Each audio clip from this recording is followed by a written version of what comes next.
Hello my friends, my name is Francis. A little bit about me. I arrived in Ukraine first week of March 2022, fought in Irpin during the Battle of Kiev in a Special Force Sniper Unit. I fought in Izium where I was in the Javelin team. 2023 fought in Zaporizhia, Bakhmut City, Bakhmut Outskirt in the Gore Sniper Unit, then in Kupiansk in a Reconnaissance Unit. 2024 I joined Assault Group where we worked north of Kharkiv. I was wounded during an assault summer 2024, spent 8 months recovering, today after 6 surgeries, 4 hospital, 4 rehabilitation center, and back to work in a drone team. Also I run Dozer Freedom, a non-profit organization where we build FPV drones for drone teams. Our drones have made almost $1 million of them on the battlefield so far. Please subscribe to this channel and join our membership program or our Patreon in order to support my NGO and to learn everything about FPV drones in Ukraine. Enjoy the video. Peace everyone. Hello everyone, my name is Francis from Dose of Freedom. We are getting ready to go out on mission again very soon. So yeah, today we are watching a documentary from the Kyiv Independent, I believe. Let's get into it. 1, 2, 3, go.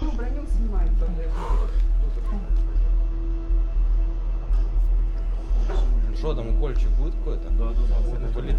Я знаю. Угарний газ почав заходити, попиталась виходити, але чуть-чуть завалило двері.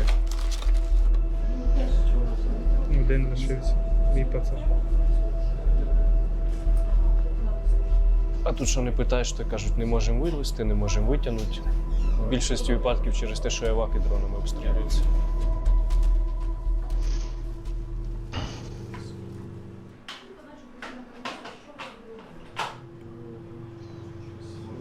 We're here at the stabilization point of Ukraine's 3rd Assault Brigade. This is one of the armed forces' largest and most famous brigades, which have constantly fought in some of the hottest spots of the front line. They were in Bakhmut, they were in Avdiivka, and now they're fighting in Kharkiv Oblast. Respect to the 3rd Assault Brigade, man, honestly. Yeah, if you guys want to join the war in Ukraine and you have military experience, I will highly recommend 3rd Assault. Although myself I've never been in there, but like looks like it's one of the top tier brigade to work as the assaulter. And their combat footage is just crazy, like it's unbelievable.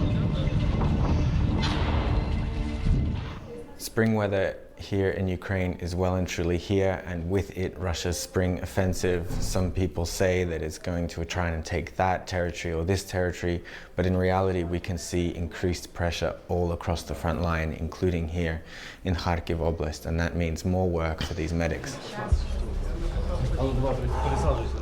So I don't know where in Kharkiv they were fighting, but the first wounded are brought in just before sunset. that's where I was working summer 2024.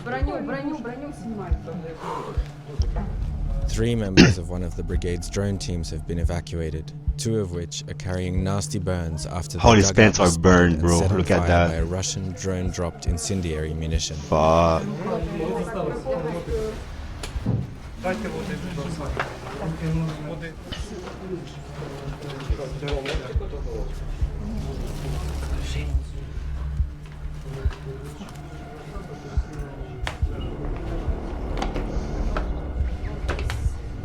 Говоріть хтось сам. Все добре, зараз ти підеш зі мною перев'язочку. Зараз я тобі венку посажу. Что там, укольчик будет какой-то? Да. Я знаю, кто попал там снизу, и підтягнув тоже снизу. His skin is like peeling out of his Ukraine's hand. military No medical way. system, these are all considered light burns. Ouch.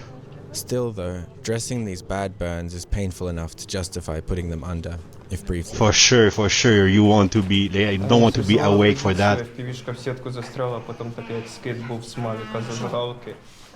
Почали горіти. Почали детонувати батки. Угарний газ почав заходити. Попиталась виходити, але чуть-чуть завалило двері.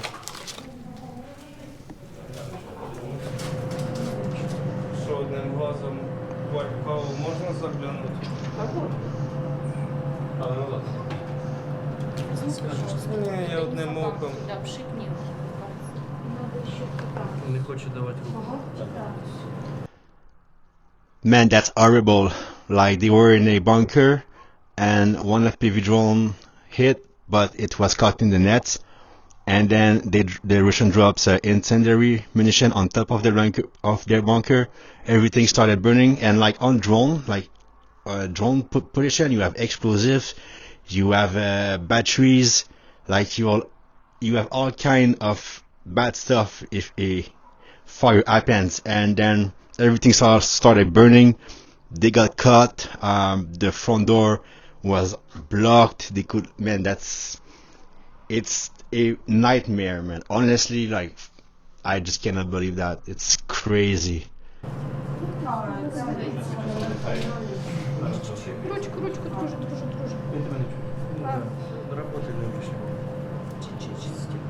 In the meantime, as the adrenaline of the evacuation wears off, the soldier who managed to escape with the lightest burns must grapple with a painful truth. There was a fourth member of the team. He didn't make it out of the inferno.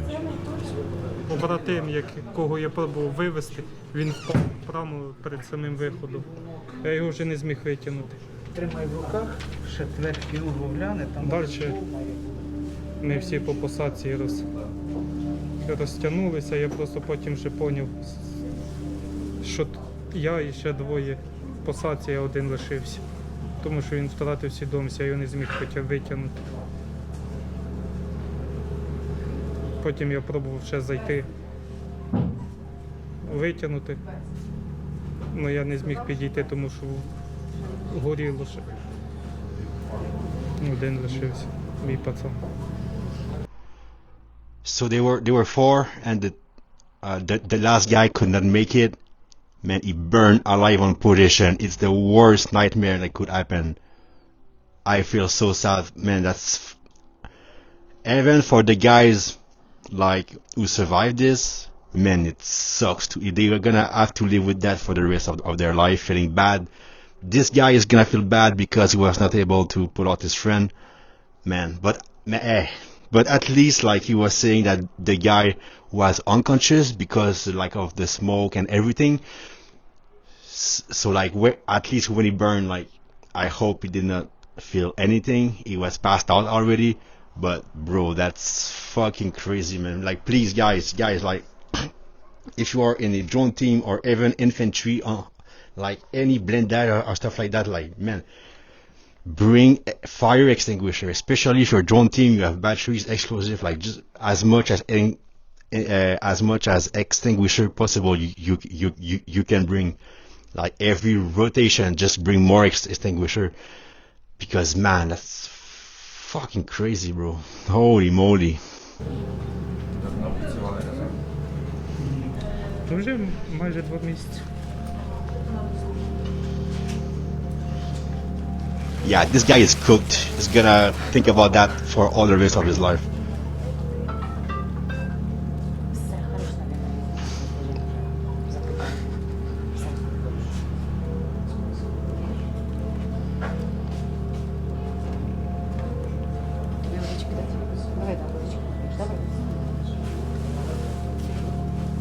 Man, I have goosebumps right now. It's fucking crazy, man. Holy moly.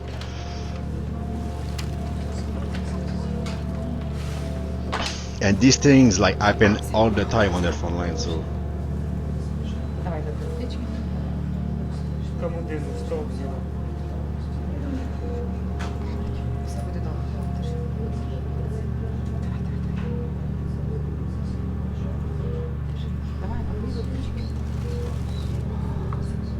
Добре було, якби його зміг витягнути.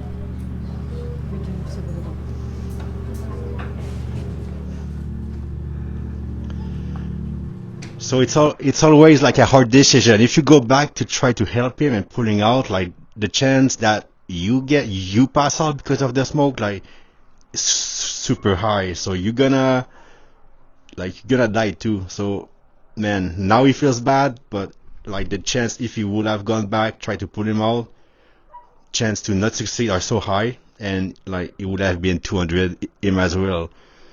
So it's always like a hard decision to make, but there's no good or bad decision, and we cannot judge anything that happened. Like, we were not there, and adrenaline kicks in, and, like, you just do what you can to survive. You try to like take the most good decision you can at that time, but it's never easy, bro. After Honestly. over 3 years of full-scale war, every soldier reacts to a lost brother in arms in a different way. Уже виходжу, чую, все, піздець, глаза закриваються, впав. І мене поняв, як током уїбав, я проснувся, думаю, надо с'їбать. Побратим почав кричати, думаю, все, заїбись, я не один виживший, бо думав, вже треба лошадь шукати, залазити в неї. Кого шукати? Лошадь, щоб гріться. Як вижившим. Сука, кента тяжко, блядь, правка. Ну я надіюсь, що він дупля словив на виході і... Не того? Та ні. А там же ти злочився? Да. Та ну мій напарник, я з першого класу з ним дружив. Годів 17-18, ну просто що, блядь, двоє тянули, і якщо б чуть-чуть замедлили, ще б 200 було. Блядь, там пламя просто пиздец фосфора на таке біле, за те, що батька почали детонувати. Я просто, блядь, це така паніка, що ти живьом зараз згориш. Моя надежда була, що я просто вирублюсь. Зараз війна змінилась. І якщо раніше там, ну, на початку війни ще основні це були уламки від обстрілів артилерії і тому подібне, то зараз це дрони, і просто треба враховувати, що у бойця може бути легке поранення, наприклад, але його 3 дні не можуть достати, того що дрони не дають витягнути. І вже те легке поранення інфікується і перетворюється в якийсь там абсцес, флегмон, і були такі випадки. Коли йшли перев'язувати просто рану, там скриваєш, там уже гній. Тобто.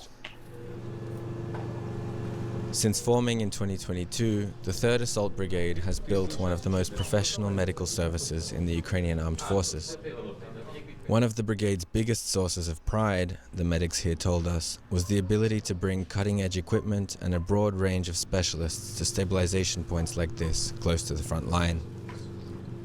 Getting the best care possible as soon as possible is crucial, both for saving lives and for giving patients the best chance of a full recovery later. Still, as the war drags on, their job only gets harder by the day. Now, the grim new reality in which soldiers and medics are working is that soldiers are often spending several days at a time on positions before they manage to reach this point here.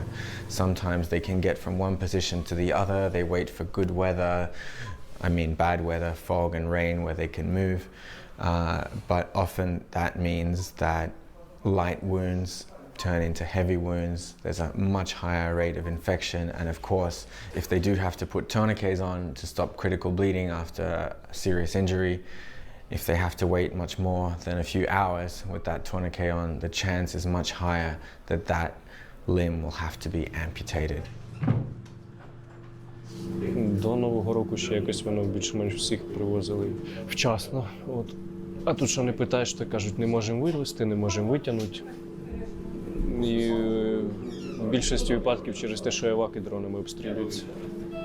Хоча ось недавно привезли в нього, був турнікет 3 доби, того всі його вже списали, що ну все, 3 доби, більше всього, що ампутація, а потім травматолог пішов, руку на ногу положив, а нога тепла.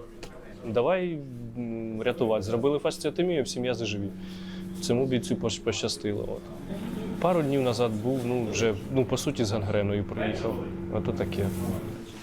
Not much time passes before a new group is brought in. This time, it's a pair of artillerymen with shrapnel wounds. The culprits, once again, were Russian drones. FPV. Wow. Damn drones, bro. З двох позицій, як і тікали. Коротше. Він 200, я 300.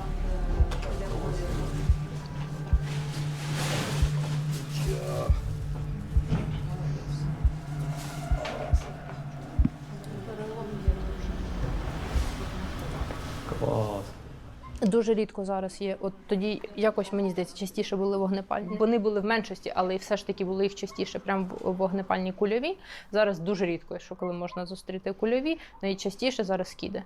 Скиди і каби побільшали, і такі от уламки. Бачиш оком? Да, світ бачу.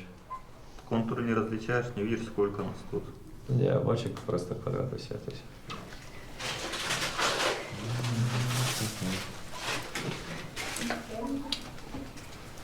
Дядько, що ти там робиш? Я гарячий, коли її зранок. So far among the wounded tonight, which have come through this stabilization point, we've had one drone team which was targeted by an incendiary ammunition, artillerymen who were hit by FPV drones, and just in front of me, with some light concussions, some anti-tank soldiers who are also targeted by FPV drones.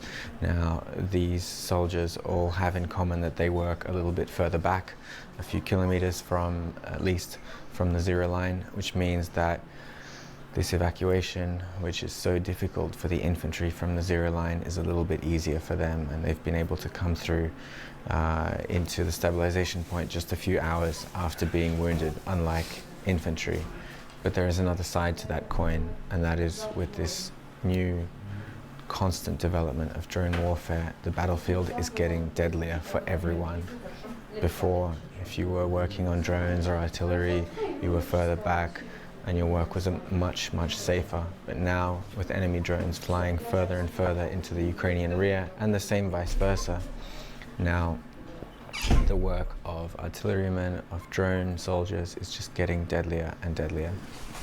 All across the front line, it is through stabilization points like this that the human cost of holding the line against Russia's advance passes through on a daily basis.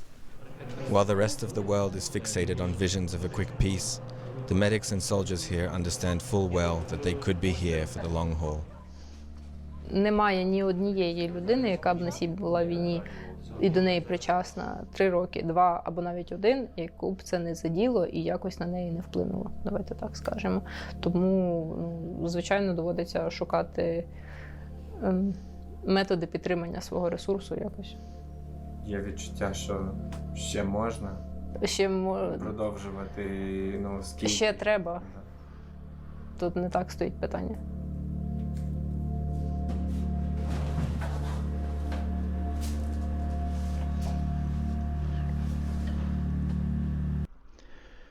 Man, that's unbelievable. Anyway, yeah, like drone warfare is changing the entire battlefield right now.